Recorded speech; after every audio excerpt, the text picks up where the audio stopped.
Welcome to Ramana's Eduzone YouTube channel. ఇంకా ఈ ఛానల్ని సబ్స్క్రైబ్ చేయకపోతే దయచేసి సబ్స్క్రైబ్ చేసుకోగలరు.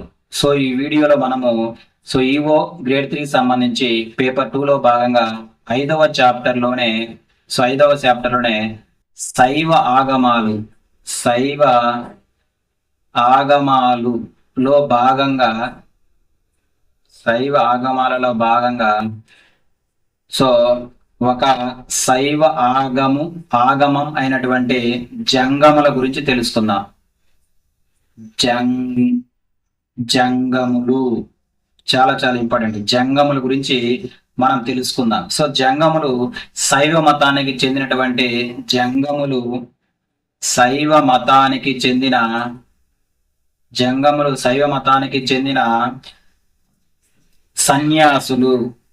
సన్యాసులు గుర్తుపెట్టుకోవాలి. సో మనము ఇప్పుడు ఎవరి గురించి చదువుతున్నాము?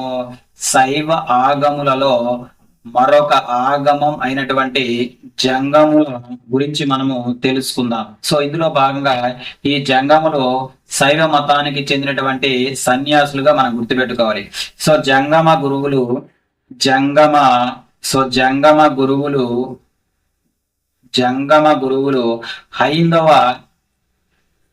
హైందవ శైవ మత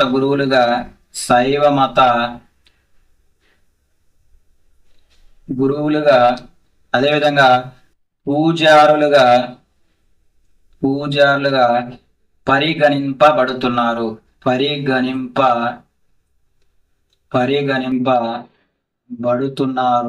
ఓకే, అర్థమవుతుందా? సో ఇక్కడ మనము జంగములు శైవ మతానికి చెందినటువంటి సన్యాసులు గుర్తుపెట్టుకోవాలి. అదేవిధంగా ఈ జంగమ గురువులు హైందవ శైవ మతానికి గురువులుగాను అదేవిధంగా పూజారులు లేదా పురోహితులుగా పరిగణించబడుతున్నారని గుర్తుపెట్టుకోవాలి. నెక్స్ట్, జంగములు శివుని ఆరాధించే జంగములు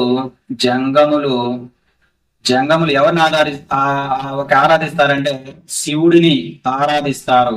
ఎవరిని ఆరాధిస్తారు? జంగములు శివుడిని ఆరాధిస్తారని ఎవరు చెప్తున్నారంటే బసవ పురాణం చెప్తుంది. బసవ పురాణం. సో బసవ పురాణాన్ని ఎవరు రచించారు? మనకు పాల్కూరికి సోమనాథుడు అంటే పాల్కూరికి సోమనాథుడు రచించినటువంటి బసవ పురాణంలో ఈ జంగములంట శివుని పూజిస్తారని తెలుపుతుందిగా మనము గుర్తుపెట్టుకోవాలి. అంటే జంగములు శివుని ఆరాధిస్తారని తెలుపుతున్నటువంటి గ్రంథం ఏంటంటే పాల్కూరికి సోమనాథుడు రచించినటువంటి బసవ పురాణముగా మనం గుర్తుపెట్టుకోవాలి. చాలా చాలా ఇంపార్టెంట్ అండి. సో నెక్స్ట్ గాని గమనించినట్లయితే సాధారణంగా ఈ జంగములు గృహస్థు ఇంటికి విచ్చేశారంటే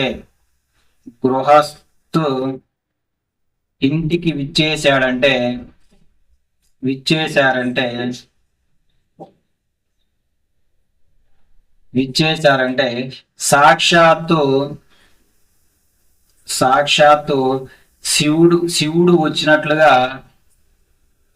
శివుడే వచ్చినట్లుగా భావిస్తారు.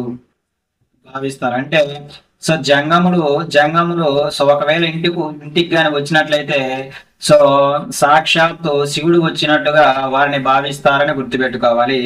వీరు జంగములు భిక్షను స్వీకరించి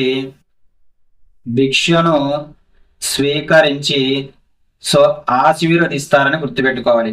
ఆశీస్సులు అందిస్తారుగా మనం గుర్తుపెట్టుకోవాలి. అంటే ఇక్కడ మనము ఎవరిని మనం ఇంటికి వస్తే సాక్షాత్తు శివుడిగా వచ్చినట్లు భావిస్తారా అంటే జంగములుగా గుర్తుపెట్టుకోవాలి. ఈ జంగములు ఏం చేస్తారు? భిక్షను స్వీకరించి ఆశీస్సులు అందిస్తారుగా మనం గుర్తుపెట్టుకోవాల్సినటువంటి అవసరం ఇక్కడ ఎంత ఉంది. అసలు జంగమ అంటే దాని అర్థం ఏంటంటే సంచరిస్తున్నటువంటి లింగం. చాలా చాలా ఇంపార్టెంట్. సంచరిస్తున్నటువంటి లింగం అంటే జంగం యొక్క అర్థం ఏంటంటే సంచరిస్తున్నటువంటి లింగం అని అర్థం. అంటే స్థిరంగా ఒక చోటు ఉన్న లింగం కంటే కంటే జంగములు జంగములు విశేషమైన వారు అని విశేషమైన వారని విశేషమైన వారుగా భావింపబడుతున్నారని మనం గుర్తుపెట్టుకోవాలి. ఓకే, చాలా చాలా ఇంపార్టెంట్. అంటే ఇక్కడ మనము జంగం అంటే అర్థం ఏంటయ్యా? జంగం అంటే సంచరిస్తున్నటువంటి లింగం, అంటే స్థిరముగా ఒక చోట ఉన్న లింగం కంటే జంగములో విశేషమైన వారిని భావిస్తున్నారుగా మనము గుర్తుపెట్టుకోవాలి. అదేవిధంగా ఈ జంగమయ్యలు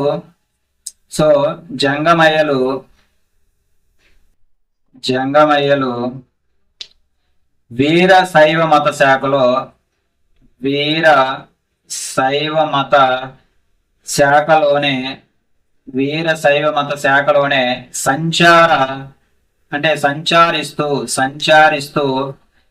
సంచార శివ ఆరాధకులుగా పేర్కొంటాం. అంటే సో జంగములు వీర శైవ మత శాఖలలో వీరు సంచరిస్తూ ఎవరిని పూజిస్తుంటారో శివుని పూజిస్తుంటారని మనం గుర్తుపెట్టుకోవాల్సినటువంటి అవసరం ఇక్కడ అంతైనా ఉంది. అదేవిధంగా జంగమయ్యలు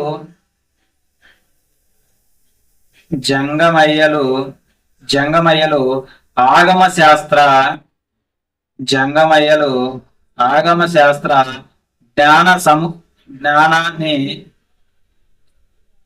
జ్ఞాన సముపార్జనులై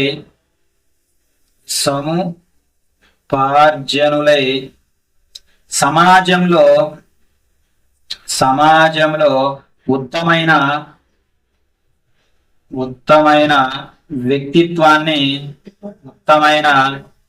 వ్యక్తిత్వాన్ని సంస్కారాలను పెంపొందించడానికి తమ జీవితాన్ని త్యాగం చేసినటువంటి మహానుభావులుగా గుర్తుపెట్టుకోవాలి. చాలా చాలా ఇంపార్టెంట్ అండి ఇక్కడ. సో సంస్కరణ పెంపొందించడానికి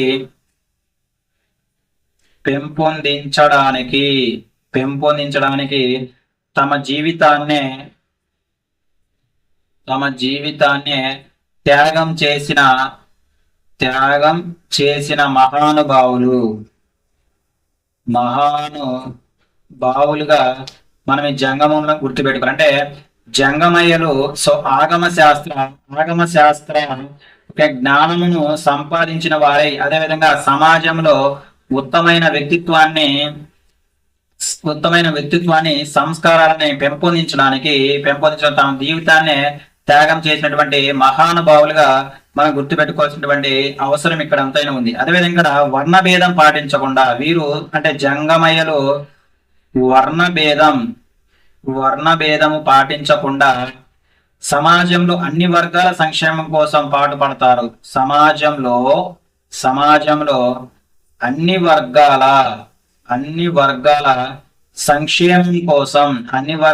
సంక్షేమం కోసము పాటుపడే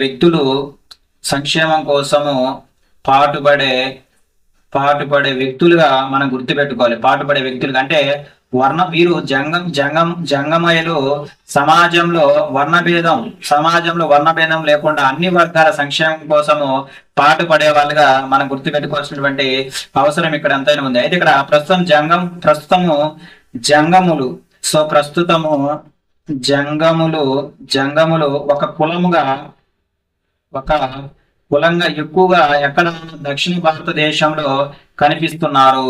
దక్షిణ భారతదేశంలో ఎక్కువగా కనిపిస్తున్నారని మనం గుర్తుపెట్టుకోవాలి. అంటే ప్రస్తుతం జంగంలో కులంగా దక్షిణ భారతదేశంలో కనిపిస్తున్నారుగా మనం గుర్తుపెట్టుకోవాల్సినటువంటి అవసరం ఇక్కడ ఎంతనే ఉంది. సో నెక్స్ట్ గానీ ఎగ్జామినేషన్ పాయింట్ ఆఫ్ వ్యూలో గుర్తుపెట్టుకున్నట్లే జంగముల యొక్క ప్రధాన వృత్తి ఏంటంట? సో జంగముల ప్రధాన వృత్తి ఏంటిది? ఓకే, పౌరోహిత్యం. సో పౌరాహిత్యంగా గుర్తుపెట్టుకోవాలి. అదేవిధంగా ఆధ్యాత్మిక శైవ మత ప్రచారం,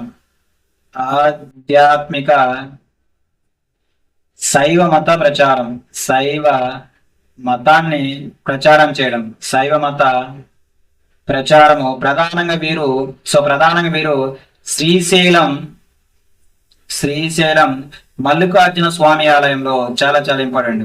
మల్లికార్జున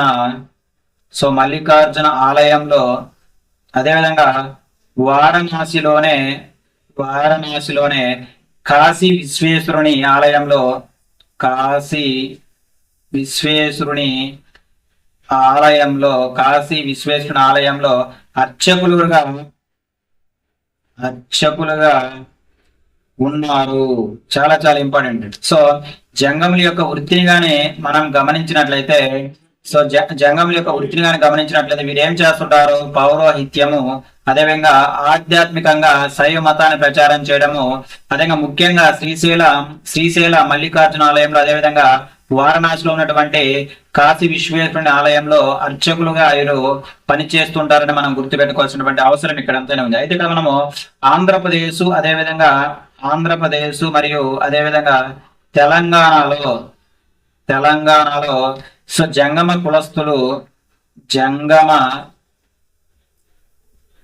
కులస్తులను ఏమంటాము? జంగమని, అదేవిధంగా జంగం దేవరులు అని, అదేవిధంగా జంగమయ్యలుగా పిలవడం అనేది జరుగుతుంది. జంగమయ్యలుగా పిలుస్తారని మనము గుర్తుపెట్టుకోవాల్సిన అవసరం ఇక్కడ అంతానే ఉంది. సో ప్రాచీన జంగమ సాంప్రదాయం ప్రకారము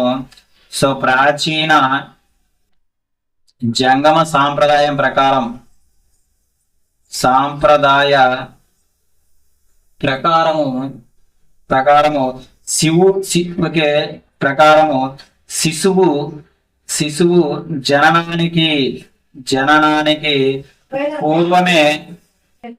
పూర్వమే లింగ ధరణోత్సవాన్ని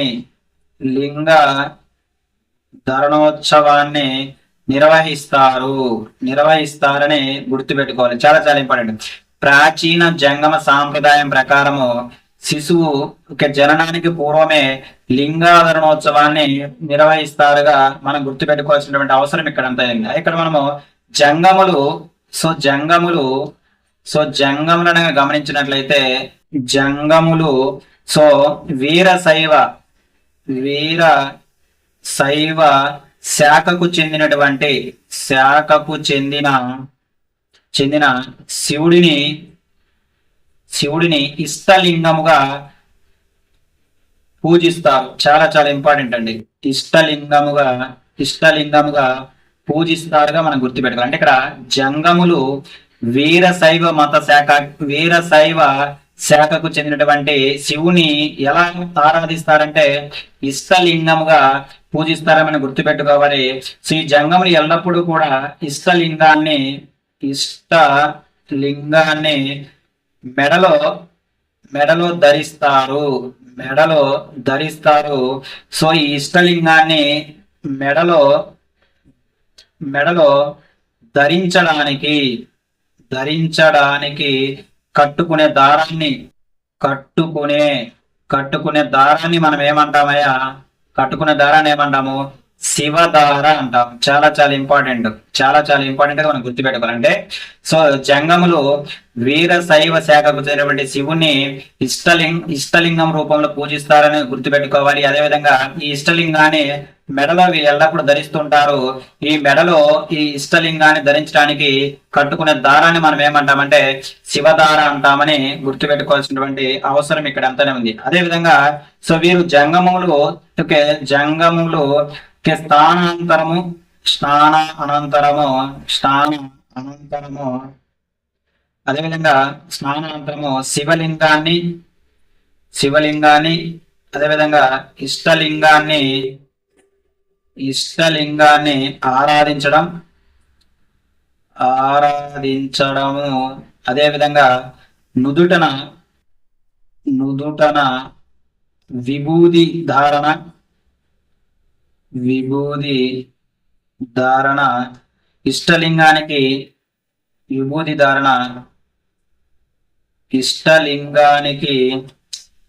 నైవేద్యాన్ని సమర్పించడం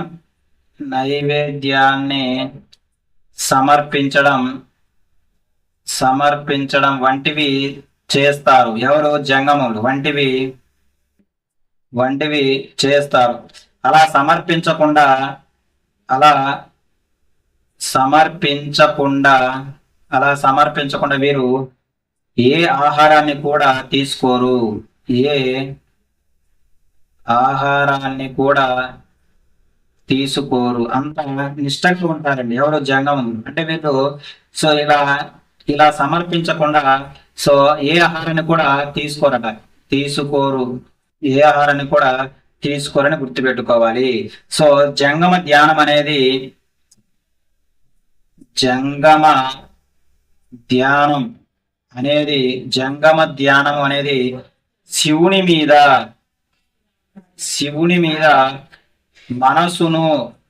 మీద మనసుని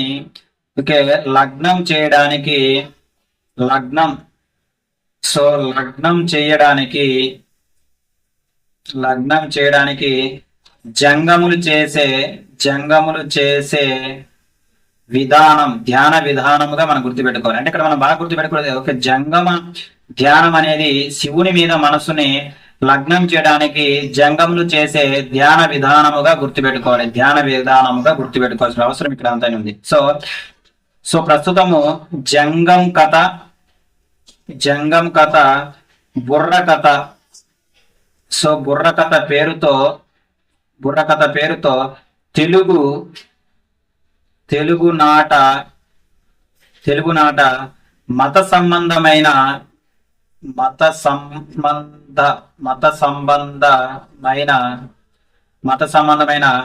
జానపద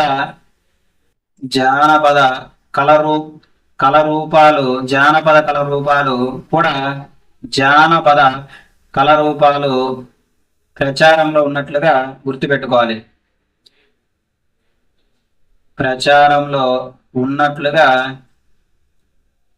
మనం గుర్తుపెట్టుకోవాలి.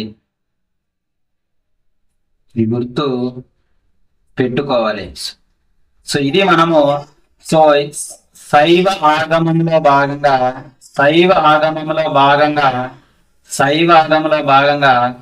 సో ఒక శైవ ఆగము అయినటువంటి జంగముల గురించి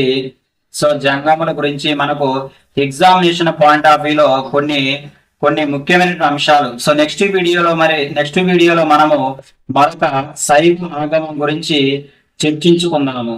ధన్యవాదాలు.